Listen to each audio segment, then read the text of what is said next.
Hi అండి, ఎలా ఉన్నారు? నేను చాలా బాగున్నాను. ఇంట్లోనే బూందీని చాలా ఈజీగా ఎలా ప్రిపేర్ చేసుకోవాలో చూపిస్తానండి. చాలా అంటే చాలా క్రిస్పీగా ఉంటుంది. పక్కా కొలతలండి. ఇక్కడైతే మేము కేజీ శనగపిండి తీసుకున్నామండి. మీరు శనగపప్పును కూడా మిల్లు కాడించుకోవచ్చు. ప్రతి ఒక్క పిండినైతే ఇలా జల్లించుకోవాలండి. చాలా మోసాలైతే జరుగుతాయి. మాకైతే ఈ శనగపిండిలోకి ఉప్మా రవ్వ కలిపారండి. చూస్తున్నారా? ఇదంతా సన్న బొంబాయి రవ్వ అనమాట. దిగలేదు మాకు జల్లెడికి.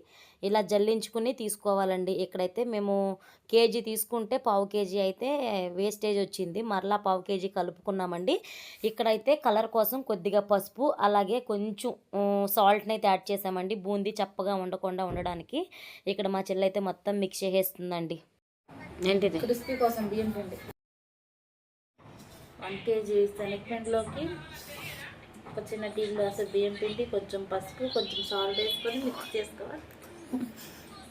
స్టవ్ వెలిగించుకుని ఒక పెద్ద బాండీ అయితే పెట్టుకోవాలండి. ఎందుకంటే బూందీ తీసుకోవడానికి చాలా వీలుగా ఉండేలాగా అయితే మనం పెట్టుకోవాలి. ఇలా నూనె కాసిన నూనె అయితే వేడివేడిగా అయితే ఇందులోకి పోసుకోవాలండి. గుల్లలాగా వస్తుందంట. కొద్దిగా వాటర్ యాడ్ చేసుకుంటూ పిండి అయితే మొత్తంగా కూడా మిక్స్ చేసుకోవాలండి. ఎక్కడ ఉండలు అనేది ఉండకూడదు. మన బ్యాటర్ అయితే చాలా స్మూత్గా ఉండాలండి. చాలా టైం పడుతుంది. మీరైతే ఓపిక చేసుకుని ఇంట్లో ప్రిపేర్ చేసుకుంటే బూందీ అయితే నెక్స్ట్ లెవెల్ ఉంటుందని చెప్తాను. ఇక్కడ చూస్తున్నారా, మనకి ఇలా రావాలి. ఇందులోకైతే కొంచెం మనకి ఉబ్బడానికి కొద్దిగా అంటే కొద్దిగా పించ్ ఆఫ్ వంట సోడా యాడ్ చేశాను. నచ్చకపోతే స్కిప్ చేసేసుకోండి. ఇక్కడ పిండి చూసారండి, ఇలా రావాలన్నమాట. ఇక్కడైతే నూనె కాగింది కదండి, వేడిగా ఉండాలండి నూనె అయితే, లేదంటే కనుక బూందీ అనేది మనకి పొంగదు. ఇలా మొత్తంగా కూడా ఈవెన్గా బూందీ గెరిట తీసుకుని మనం వేసుకోవాలండి. లేకపోయినా కానీ మనకి చిల్లులు గెరిట ఉంటుంది కదా, దాని మీద కూడా యాడ్ చేసుకోవచ్చు. బూందీ అయితే మంచి కలర్ వచ్చే వరకు ఫ్రై చేసుకోవాలంటే 2 సార్లుగా ఒక బౌల్లోకి తీసేసుకోవాలి. బూందీ అయితే దుయ్యడం ఈజీయే కానీ మనం ఇలా మిక్స్ చేసుకోవడం కొంచెం ప్రాసెస్ అయితే పడుతుంది. ఇప్పిక అవసరం అనికా కరివేపాకును కూడా కడిగి ఆరబెట్టేసుకున్నామండి. బూందీ కూడా దియ్యడం లాస్ట్కి వచ్చేసింది ఆల్మోస్ట్. ఇక్కడ చూస్తున్నారండి, బూందీ అయితే కేజీ పిండికి 2 కేజీలన్నర దాకా అయితే బూందీ వచ్చింది. ఫ్రెండ్స్ చూస్తున్నారా, బూందీ మనకి బయట ఎక్కడ దొరకదు ఫ్రెండ్స్. బూందీ దూడం అయిపోయిందండి. ఇప్పుడైతే పల్లీలని ఫ్రై చేసుకుందాం అదే ఆయిల్లోకి.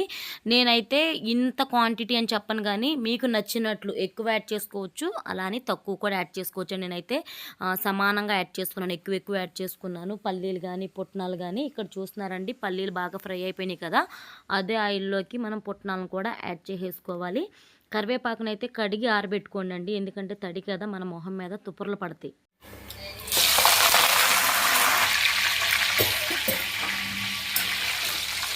ఇక్కడైతే పావు కేజీ ఉల్లిపాయలని ఇలా దంచి తీసుకున్నానండి. నూనెలో యాడ్ చేసుకుంటే కొంచెం బాగుంటాయి అని చెప్పేసి కొంతమంది పచ్చి కూడా యాడ్ చేస్తారు. మేమైతే ఫ్రై చేసుకుని మేము యాడ్ చేసాము. చూస్తున్నారండి, కలర్ఫుల్ బూందీ అయితే రెడీ అయిపోయింది కదా. చాలా ఈజీగా ఉంది కదా, తప్పకుండా ట్రై చేసి మీకు ఎలా కుదిరింది అనేది నాతో షేర్ చేసుకోండి. ఈ బూందీ అయితే ఆంధ్ర వరకు వెళ్ళి టేస్ట్ చేసి వచ్చిందండి. అంత అమేజింగ్గా ఉంది. ఎవరైనా కానీ ట్రై చేయొచ్చండి. బూందీ అనేది పెద్ద ఇది కాదు. వేడి మీద ఉన్నప్పుడే సాల్ట్ అలాగే కారం కూడా మనం జల్లుకోవాలండి. కొంచెం స్పైసీగా బాగుంటుంది. వేడిగా ఉంటేనే పడుతుంది అనమాట బూందీకి. ఇలా బాగా మిక్స్ చేసుకుంటే ఎంతో టేస్టీ అయిన బూందీ అయితే రెడీ అయిపోయింది కదా. పూర్తిగా చల్లారిన తర్వాత ఒక ఎయిర్ టైట్ బాక్స్లో యాడ్ చేసుకుని తింటే ఉంటుంది ఫ్రెండ్స్. ఇదైతే 4 నెలలు ఉంటుంది. Boy friends.